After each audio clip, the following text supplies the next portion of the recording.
Assalamualaikum warahmatullahi wabarakatuh. Waalaikumsalam warahmatullahi wabarakatuh. Selamat pagi anak-anak. Selamat pagi. Bagaimana kabarnya hari ini? Alhamdulillah, luar biasa. Allahu Akbar. Pada pembelajaran kali ini kita akan belajar tentang akhlak tercela, riya dan nifak ya. Hari ini kita mulai dengan membaca berdoa terlebih dahulu. Bismillahirrahmanirrahim.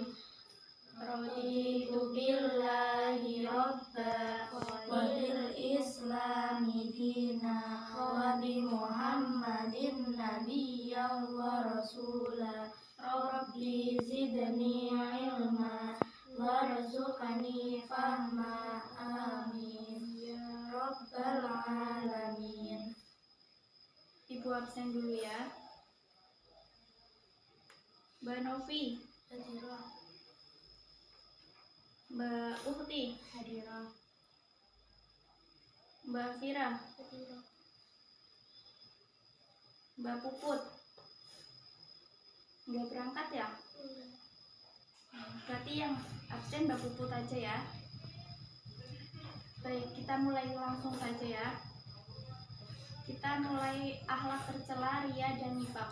Ada yang tahu nggak akhlak tercela itu apa? Akhlak tercela adalah perbuatan yang menyimpang dari ajaran Allah Subhanahu wa Ta'ala yang nantinya akan berdampak negatif baik bagi pelaku maupun bagi orang lain.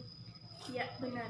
Akhlak tercela itu perbuatan yang menyimpang dari ajaran Allah Subhanahu wa Ta'ala yang berdampak negatif baik bagi pelaku maupun bagi orang lain. Selanjutnya, riya. Riya dalam bahasa itu memamerkan atau memperlihatkan, yang artinya secara istilah riya yaitu memperlihatkan sesuatu kepada orang lain, baik barang maupun perbuatan baik yang dilakukan dengan maksud agar orang lain dapat melihatnya dan akhirnya memujinya. Hal yang serupa dengan riya yaitu samah, yang artinya berbuat kebaikan agar kebaikan itu didengar orang lain dan dipujinya, walaupun kebaikan itu berupa amal ibadah kepada Allah Subhanahu wa Ta'ala. Orang yang sumah dengan perbuatan baiknya berarti ingin mendengar pujian orang lain terhadap kebaikan yang ia lakukan. Macam-macam riya itu ada dua. Yang pertama, riya jali, yaitu ibadah atau kebaikan yang sengaja dilakukan di depan orang lain dengan tujuan tidak untuk mengagungkan Allah Subhanahu wa Ta'ala, melainkan demi mencari pujian orang lain untuk kebanggaan atau tujuan selain Allah Subhanahu wa Ta'ala. Yang kedua, riya hafi, yaitu melakukan ibadah atau kebaikan secara tidak terang-terangan tapi dengan maksud agar ia dihormati dan dimuliakan oleh masyarakat. Riya hafi merupakan penyakit hati yang sangat halus dan samar. Riya jali yaitu mengharap pujian dan sanjungan dari orang lain, sama dengan riya hafi. Selanjutnya, contoh perbuatan riya. Yang pertama, sifat-sifat yang melekat pada diri seseorang. Misalnya, suka melekatkan sifat-sifat mulia pada diri sendiri. Misalnya Mbak Fira suka sholat duha dan duhur agar dilihat oleh guru dan mendapatkan nilai tambahan. Yang kedua, seseorang menyantuni anak yatim di hadapan banyak orang dengan maksud agar ditayangkan oleh televisi dan radio.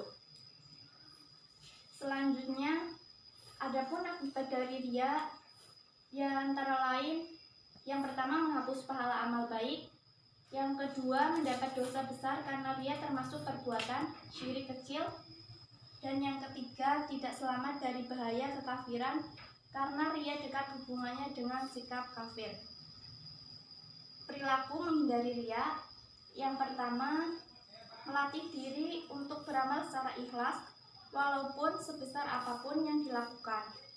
Yang kedua, mengendalikan diri agar tidak merasa bangga apabila ada orang lain yang memujinya. Dan yang ketiga, tidak senang memuji kebaikan orang lain secara berlebih-lebihan. Dan yang terakhir, itu berusaha menyembunyikan dan merahasiakan ibadah dari orang lain. Selanjutnya nifak. Sampai di sini ada yang ditanyakan?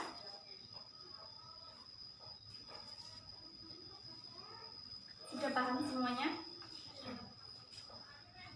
Baik. Selanjutnya kita lanjutkan ya. Nifak. Kata nifak berasal dari kata nafiko al-yarbu yang artinya lubang hewan sejenis tikus. Lubang ini ada dua. Ia bisa masuk ke lubang satu, kemudian keluar lewat lubang yang lain. Demikianlah gambaran keadaan orang-orang munafik. Satu sisi menampakkan Islamnya, tetapi di sisi lain ia amat kafir dan menentang kepentingan agama Islam. Nifak adalah perbuatan menyembunyikan kekafiran dalam hatinya dan menampakkan keimanannya dengan ucapan dan tindakan. Pelaku perbuatan nifak disebut munafik. Tadi apa? Pelaku perbuatan nifak? Ya, benar. Nifak terbagi menjadi dua kategori. Yang pertama, nifak i'tiqadi. Nifak i'tiqadi yaitu suatu bentuk perbuatan yang menyatakan dirinya beriman kepada Allah Subhanahu wa Ta'ala, sedangkan dalam hatinya tidak ada keimanan sama sekali. Selanjutnya, nifak amali. Nifak amali yaitu kemunafikan berupa pengingkaran atas kebenaran dalam bentuk perbuatan. Ciri-ciri perbuatan yang masuk kategori nifak. Yang pertama, tidak mampu menegakkan sholat dengan malas-malasan. Ia merasa ragu terhadap balasan Allah di akhirat. Dan yang kedua, hanya berpikir jangka pendek, yaitu kekayaan duniawi semata. Yang ketiga, terbiasa dengan kebohongan, ingkar janji, dan khianat. Yang keempat, tidak mampu beramar ma'ruf nahi mungkar. Dan yang kelima, seringkali dalam pembicaraannya menyindir dan menyakiti Nabi atau Islam. Selanjutnya, upaya menghindari sifat nifak. Adapun upaya untuk menghindari diri dari sifat nifak antara lain selalu menyadari bahwa yang pertama, nifak merupakan larangan agama yang harus dijauhi dalam kehidupan sehari-hari. Yang kedua, nifak akan merugikan diri sendiri dan orang lain sehingga dibenci dalam kehidupan masyarakat. Yang ketiga, nifak tidak sesuai dengan hati nurani manusia, termasuk hati munafik sendiri. Yang keempat, kejujuran menenteramkan hati dan senantiasa disukai dalam masyarakat. Baik, sampai di sini ada yang ditanyakan? Kalau tidak ada yang ditanyakan, ibu yang bertanya ya.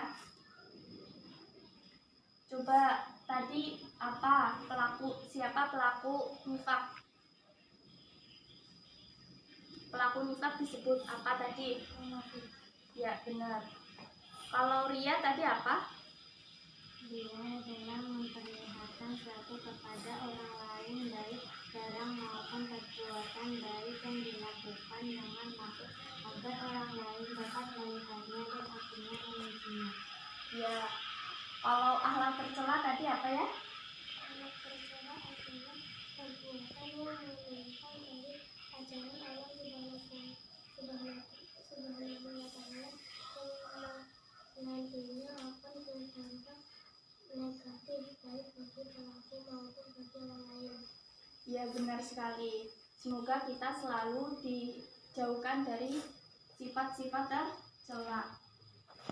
Jadi sampai di sini ada yang ditanyakan? Sudah paham berarti ya?